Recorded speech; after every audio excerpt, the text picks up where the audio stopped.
At some point in the next few weeks, the Pentagon is set to release a report that is allegedly going to detail in an unclassified manner everything they know about these unidentified aerial phenomenon that have been appearing in our skies. The real truth of the report is going to be what's not in the report. This is an article from Scientific American, and even they fall into this trap of A or B thinking. The story is going to be A, they're from outer space, or B, it's some unknown technology that is being deployed by some known government somewhere.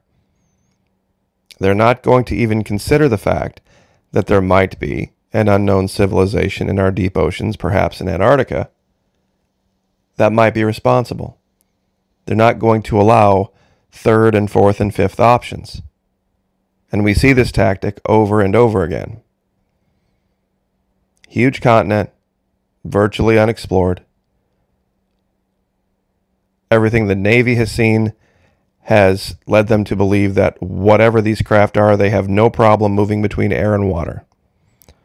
I think you could probably make the leap that cold or ice is no longer an impediment either to these craft, whatever they are.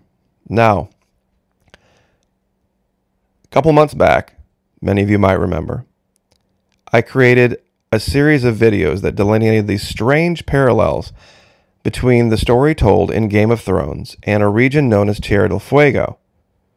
You're looking at a map that shows the geographic similarities, but there were actual similarities in the story being told to things that have happened in history, and there are articles out now that confirm this.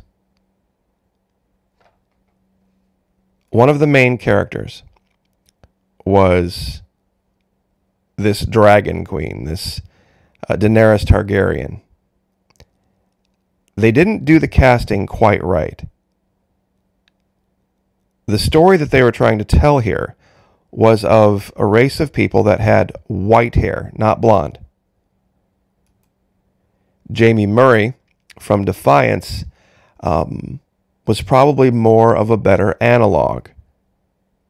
She played the character Stamatar. We've also seen this in not Game of Thrones. We've seen this in World of Warcraft with the Blood Elves.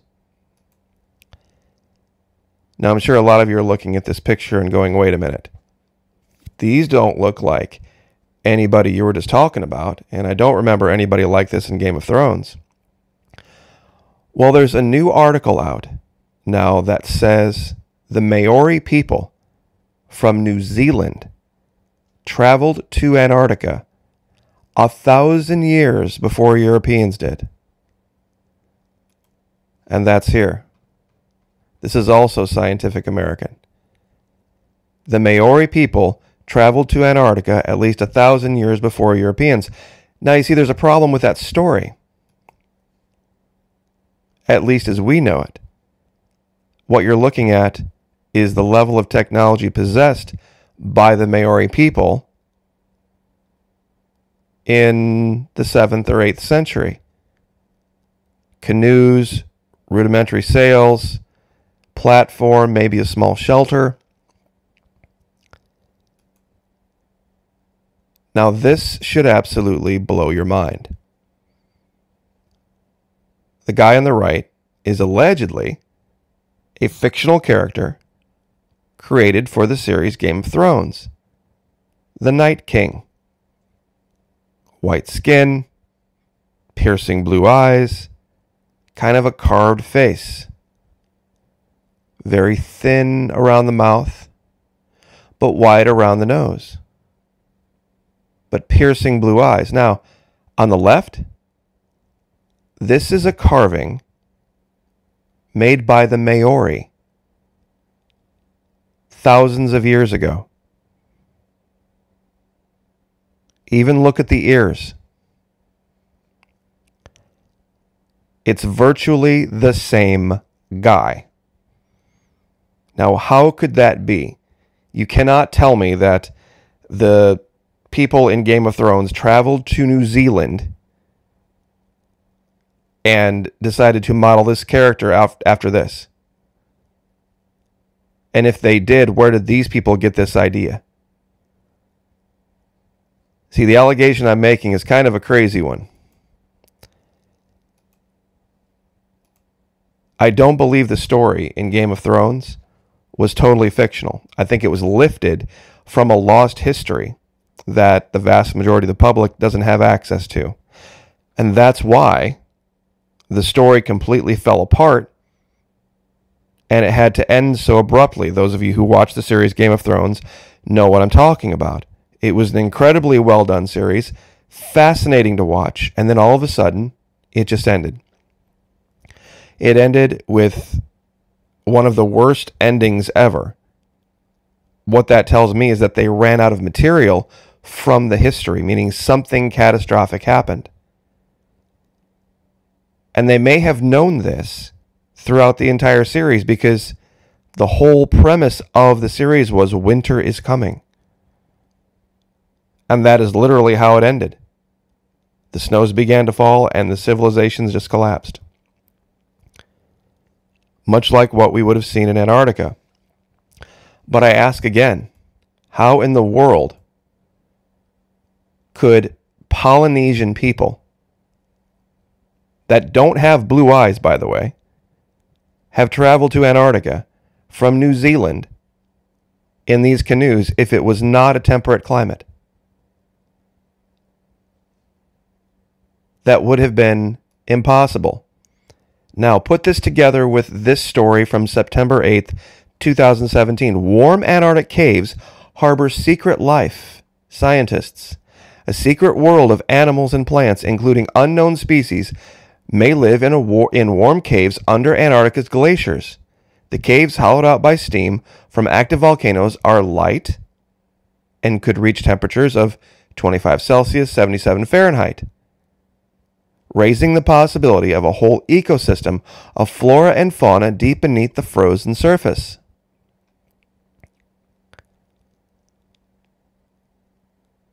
They found traces of DNA from algae, moss, and small animals, but not all DNA could be identified.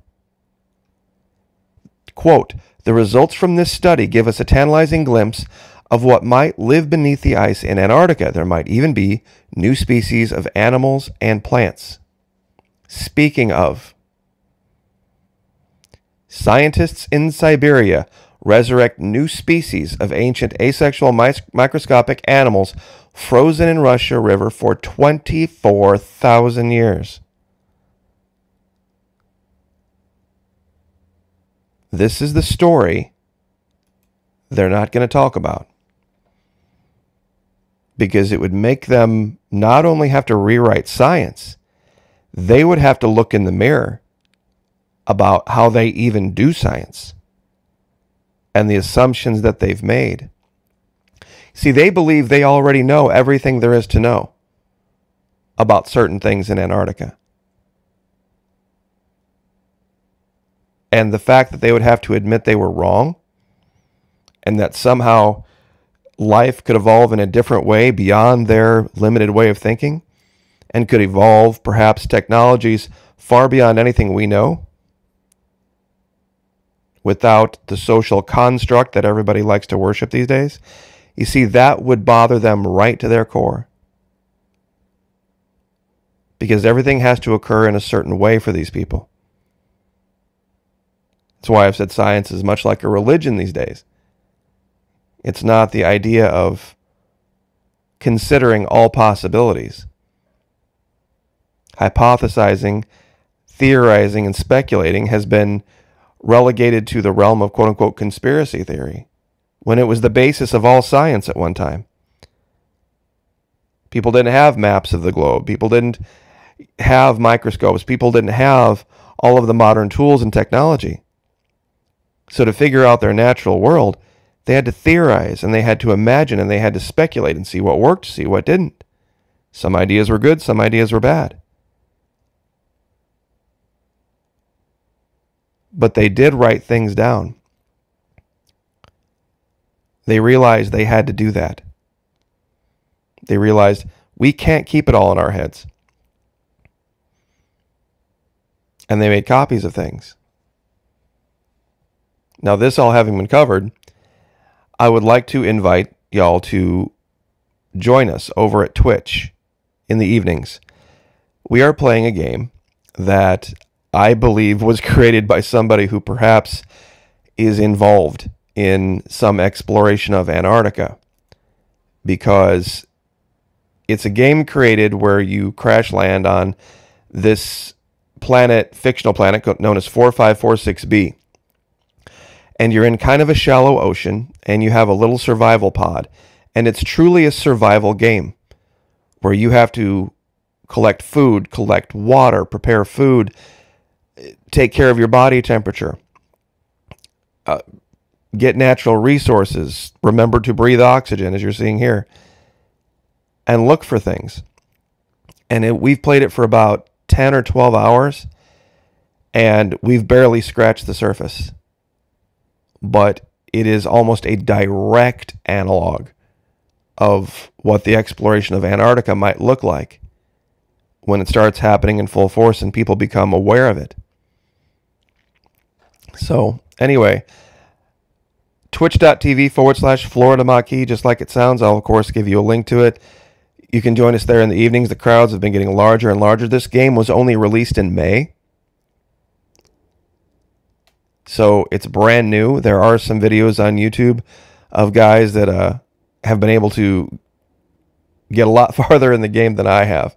But we did build our very first shelter,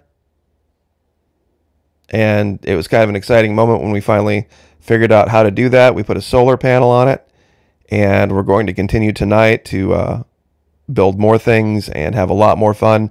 It's a live chat too, so as you can see over here on the right, you can do so many things in this game. It's almost hard to explain all in one video. You would just have to kind of watch it, but this is all tied together. The UFO thing, Antarctica, and I'm telling you, they were trying to tell a story of a people, and I'll reiterate this, try to do it better. There are no Maori people who have blonde hair and blue eyes, or white hair and blue eyes. This is not what the Maori look like. But we've seen this group of people over and over again. Now, why would people who look like this create carvings and statues that look like this if it wasn't something that they had encountered or experienced? And if it was a frozen, desolate wasteland, all of it, how could they have survived a trip in rafts like this?